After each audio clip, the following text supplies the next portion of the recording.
Goku and Krillin continue on their way to the next Dragon Ball, now losing the Red Ribbon soldiers that were pursuing them on foot.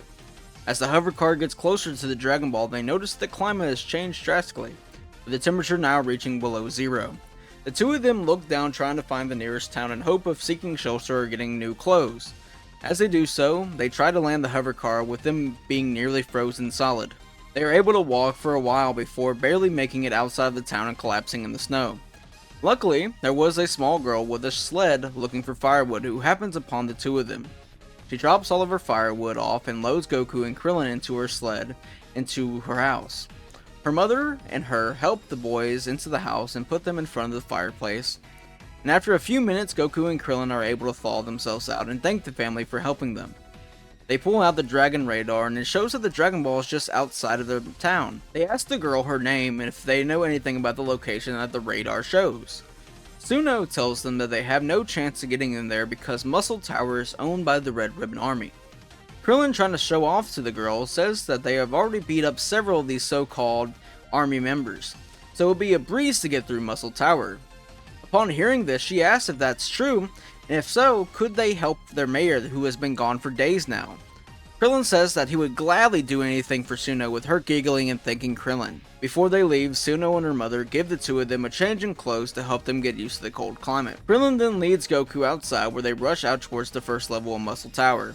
As they get closer to the tower, Red Ribbon's soldiers start firing at them, being warned beforehand that the two children are on their way, the ones that took out Colonel Silver. Krillin is able to dodge the bullets and punch out several of the soldiers, with then Goku being able to fire a Kamehameha at a nearby tank, blowing it up. The rest of the soldiers outside are dealt with before they enter the Muscle Tower. As they enter into the first room, it is nearly empty, with only a few tables, and a large man stands in the center of the room.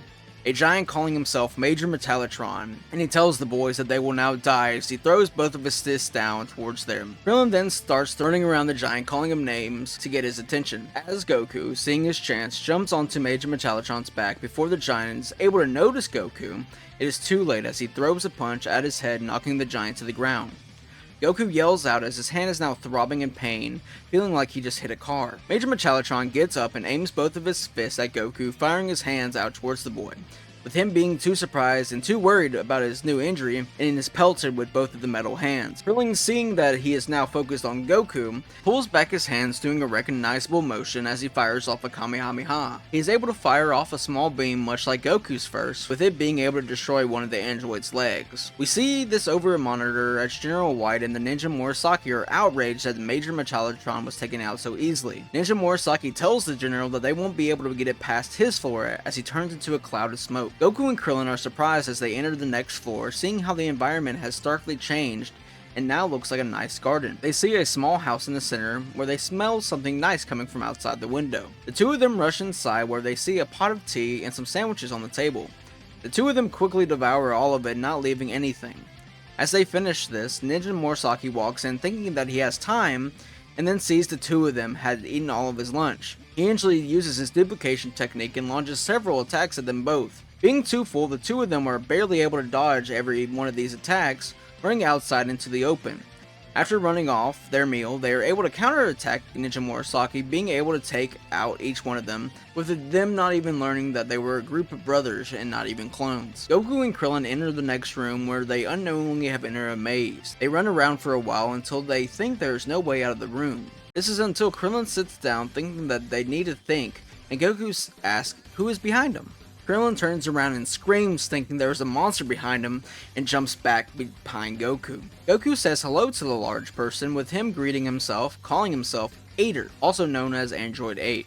Krillin asks if he is like Major Metallitron on the first floor, with Ader saying yes, they were both created by the Red Ribbon Army. Hearing this, Krillin keeps his distance, asking if he wants to attack them. Ader says that he was ordered to, but is actually here to help them save the mayor since he doesn't agree with the Red Ribbon Army. He then shows the two of them where the automatic wall is and then opens up a module and presses a few buttons, causing the door to stay open, angering General White, who is still watching all of this unfold over the monitors, as he goes to grab the mayor and tells all the remaining guards to be prepared outside of his office. The three of them are easily able to deal with each of the soldiers, with Goku and Krillin knocking them as Ader leads the way to General White's office. Though as they enter, they see that the general has the mayor in his hands, holding him hostage with the gun.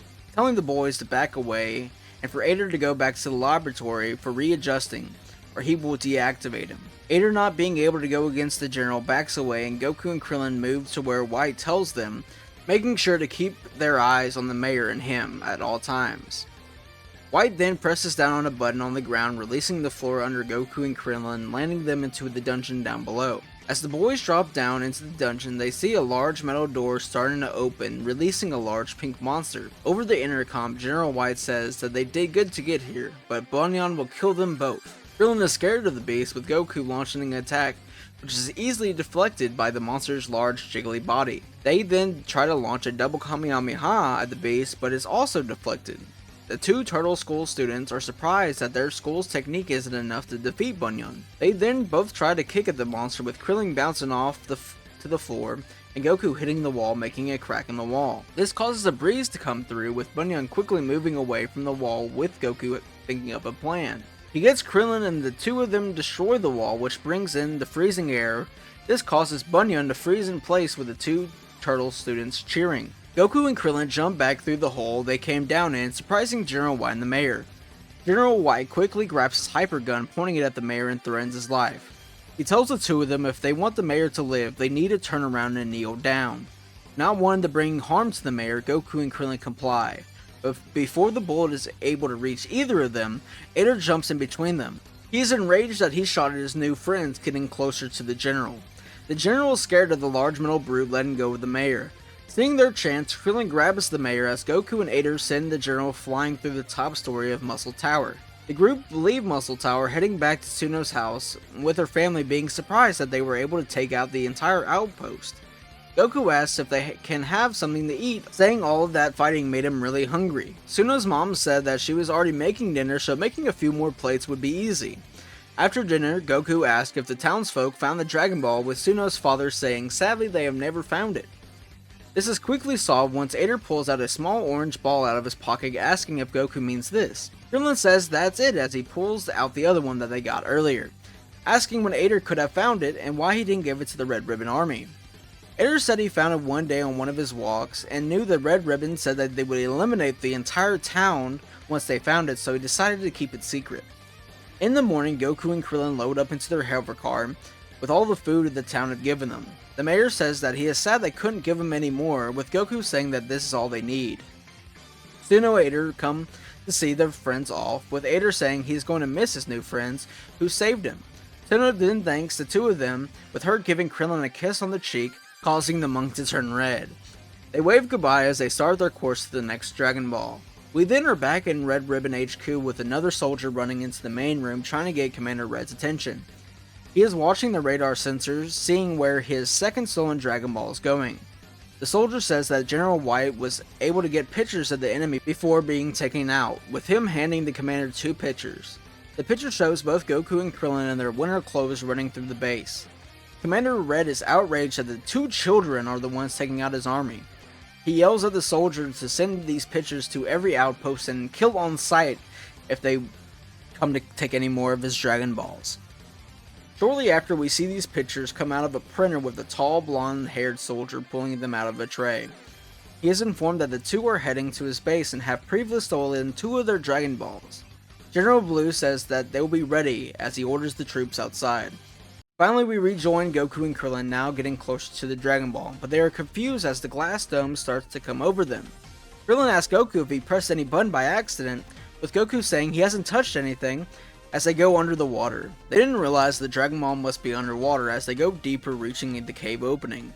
Unknowingly, they are being followed by another submarine with the Red Ribbon logo painted on the side of it. And that is where we'll be ending off this episode of What If Roshi Raised Goku.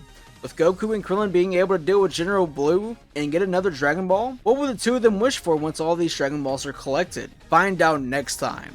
Hope you all had a great rest of your day, and I'll see you on the next one. Goodbye.